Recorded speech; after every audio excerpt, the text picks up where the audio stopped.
I'm with Dustin Atwood, manager of the A1 Custom Muffler and Brake Shop at 1821 South Fort in Springfield, Missouri. Dustin, how often should brake pads be replaced, and what are some of the warning signs that the pads are going bad? It's going to vary from driver to driver. We have a young lady that's a pizza delivery driver. She goes through them every 6 to 8 months, but she puts a lot of stop and go miles on their vehicle. So we have her in usually every couple of months, very specifically each oil change. We go through her brakes and just at least do a visual inspection.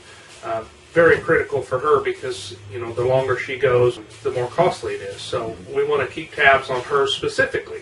We have some other folks that, you know, go to church and the store and the doctor, and that's pretty well all they do, and they're all local trips. We usually see them about once a year, so we want to check it more often than we do any repair work, and it'll be a cost savings factor. It takes a little extra time making an extra trip up here, but if we can catch it early enough, we can do a minor repair as opposed to a major repair at that point. Is there certain sounds that would give?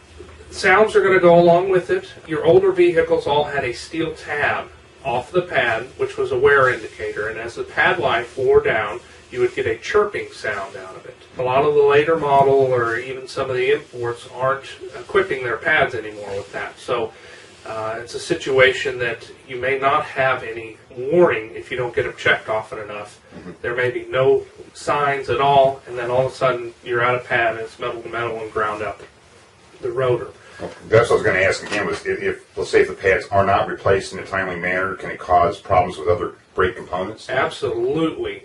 Your caliper piston is only designed to be able to compensate so much for pad wear. So if you grind the face of the pad off to where there's nothing left and you're into the backing plate, and then, you know, some situations that pad falls out on the ground and it grinds on the cup of the caliper, we've opened a whole new ball of wax there, and we've created a much larger repair that needs to be needed on your car as opposed to a simple brake job. So needless to say, every time you have, maybe the second time, every other oil change, you should maybe have your pads checked? Absolutely, and we'll kind of know. I mean, people are going to, everybody drives differently, everybody wears their brakes differently. If you're an aggressive driver and you run right up to them stops before you start to let the car naturally slow down, if you drive excessive speeds, typically, you're going to kind of be able to be a judge of how you're going to wear your brakes. And if you are one of those people, you need to get it into a repair center, at least have it looked at, and it'll save you a lot of money. Okay, great, Dustin. We really appreciate your advice. Anytime.